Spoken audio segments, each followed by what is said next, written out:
What you're bringing out there just makes me think of how life is more complex than we a lot of times recognize or wish it to be. And, when you think of the Bible, we talk about it being the Word of God. And so our simplistic understanding is, well, if there's one Word of God, then there must only need to be one translation. And yet what I hear you saying is you actually do need multiple translations.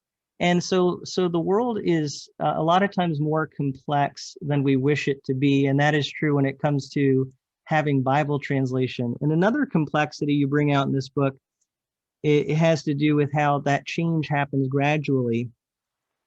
And you talk about being at a camp and trying to understand a King James Version verse at a summer camp with teenagers. And you say your story suggests that beloved emperors may become naked through a lengthy process and not all at once.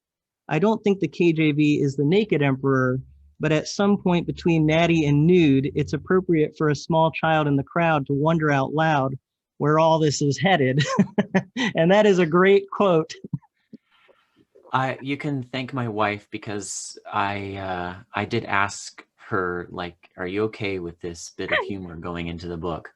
Because she's kind of my most trusted judge on that.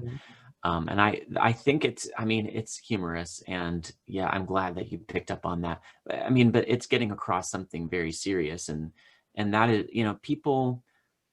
When I talk to my King James only brothers, I've never once gotten the sense that any one of them has given really serious attention to the question, how will we know when the King James has, lived out its useful life for our church or our group of churches?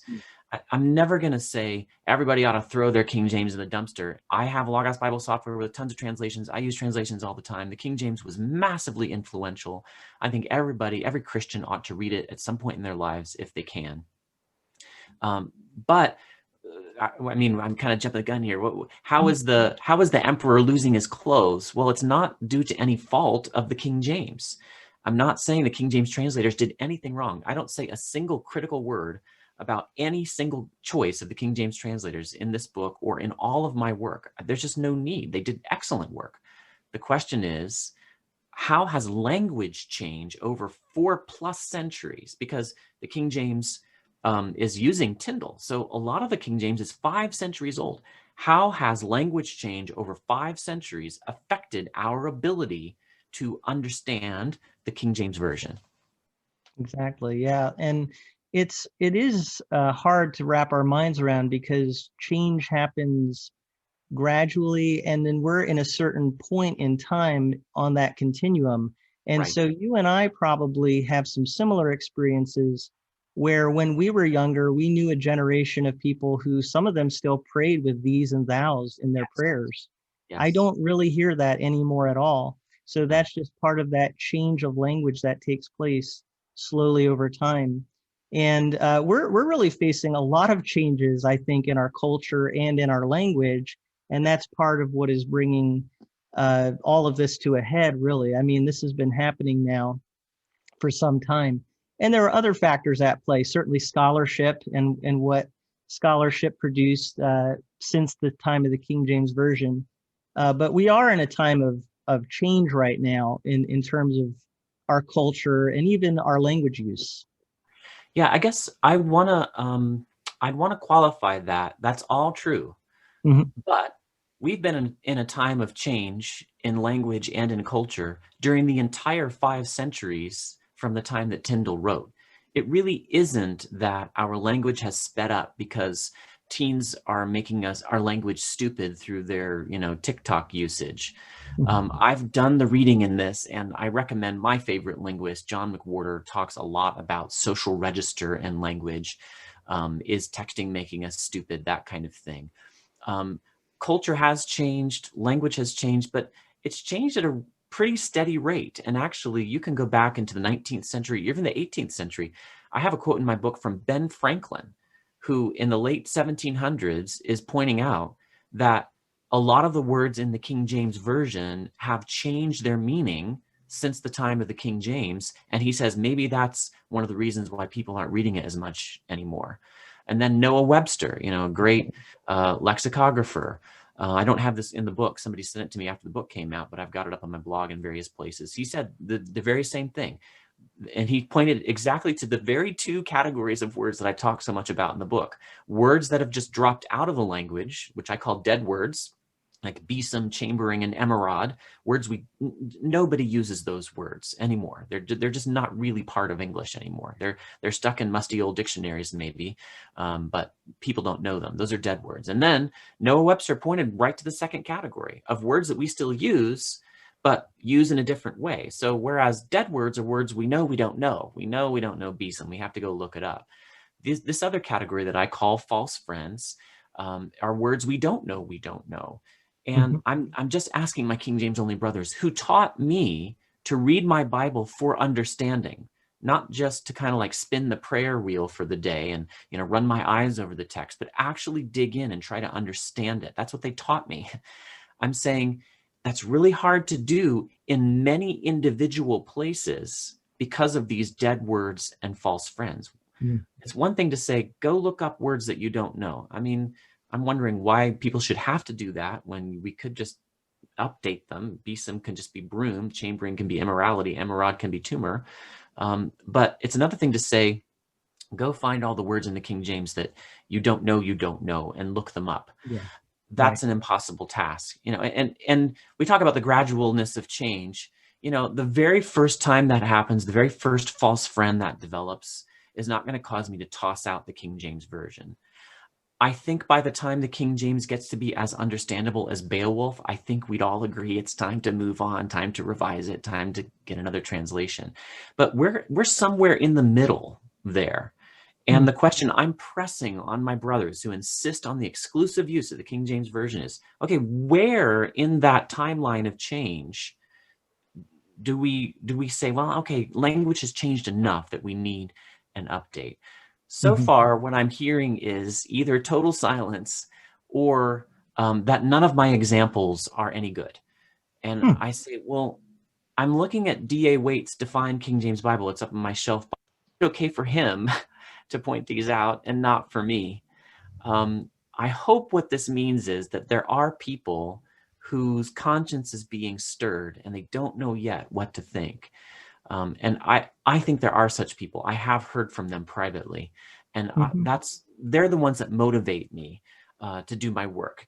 Folks in the King James only world who really do just want to read their Bibles and understand them, who didn't know that there were all these individual words. I'm up to 49 now on my series of a planned 50 false friends in the King James on my YouTube channel. I've got a few more in my book. They didn't know that they weren't understanding these words, and that changes things for them. They start to realize, wow, this is a problem. And just to kind of recap what you're talking about here, you're talking about how that language changes gradually. And most people recognize when language changes that we have something that are called dead words. These are words we don't use anymore. And that's what people think you're always talking about when they say, oh, you don't want people to read the King James Version because these are words we don't use anymore. You can look those words up technically and maybe find a meaning and an archaic meaning in some cases. But there are other words, and this is the bigger danger. You bring this up in your book that we call false friends. And I don't know, did you actually coin that term? No, I got it from John McWhorter, who got it from somewhere else. And you know, usually false friends in linguistics, it's kind of more of a popular level term, but in linguistics, it usually means words between two totally different languages that might cause confusion. For example, I speak Spanish, not incredibly well, maybe about 70% fluency. And if I say, estoy embarazado, which, you know, and I think it means I am embarrassed. Well, embarazada is pregnant in Spanish. So that's a false friend. It looks like it means embarrassed. It actually means pregnant. Okay. And that would be embarrassing to say. Yeah, that's a perfect example for that reason. What I've done is said, okay, yes, obviously, Elizabethan English and contemporary English have huge amounts of overlap. They're both modern English, but one is early modern English and one is modern English. And as the Venn diagram pulls apart, yes, it's still largely overlapping. Yes, we can still understand the great majority of it, but at the where it pulls apart, we're going to have some dead words and false friends. Mm. People want to say that what I'm saying is, you can't understand the King James Version. Nobody can understand it.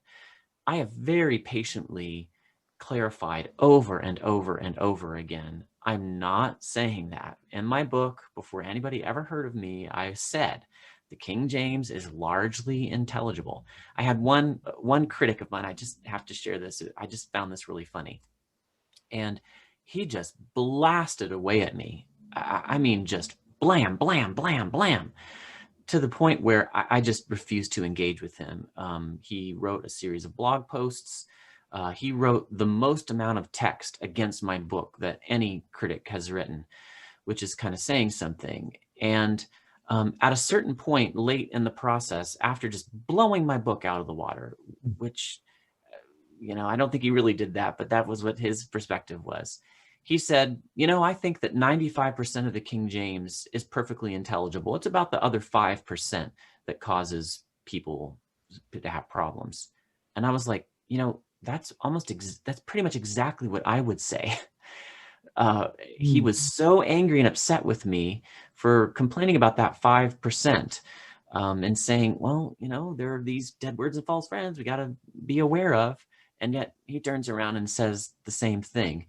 What I think it suggests is, okay, well, then we've got to ask ourselves, what percentage are we comfortable with? For the sake of a standard sacred text, as some have called the King James Version, and all the benefits that come along with it, I'm willing for a number of dead words and false friends to have crept in. I don't think we toss out the King James just because of a couple of these words. But you get up to several hundred dead words, like any list from any King James only organization will tell you, and then at least 50 that I've described so far of false friends that occur varied numbers of times themselves. At what point does that 5% become enough of a problem for readability that it's time to revise or update or use the New King James Version? That's really excellent points. And one of the concerns that I have is that if we allow ourselves to have a text that's not fully understandable, or as fully understandable as much as we can from the text itself, then I think we run the danger of putting the understanding and interpretation of that text outside the hands of regular people, which is exactly what the King James writers or the King James translators would not want. They really aimed at having something that people in general could understand for themselves. So that's really important. I would add too that I think in a technical sense, it's 5%. We might agree with that, but I would say it's probably worse than that. If you actually work with people and you say, read this chapter of Romans, for example, and tell me what it says. I mean, Romans 7 would be a really good example of that. They're very likely to get quite lost in that. And even if it's 5% on a technical level, it's much worse than that when it comes to general comprehension. Yeah, I think you're right. The 5% figure would probably be those elements of language that are more, I don't know, just more easily pointed to, and that's words. But how about, one thing I've urged in my book and in all my work is, okay, if we're going to measure the readability of any text, we have to measure every element of language, and that includes punctuation and word order, both of which are substantially different in the King James Version than what we're used to.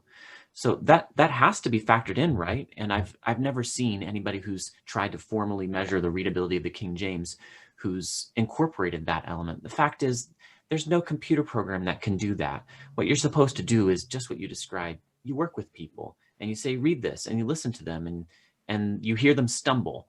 And then you say, okay, so what did that mean? And they just look at you funny, or they give you a totally off the wall answer.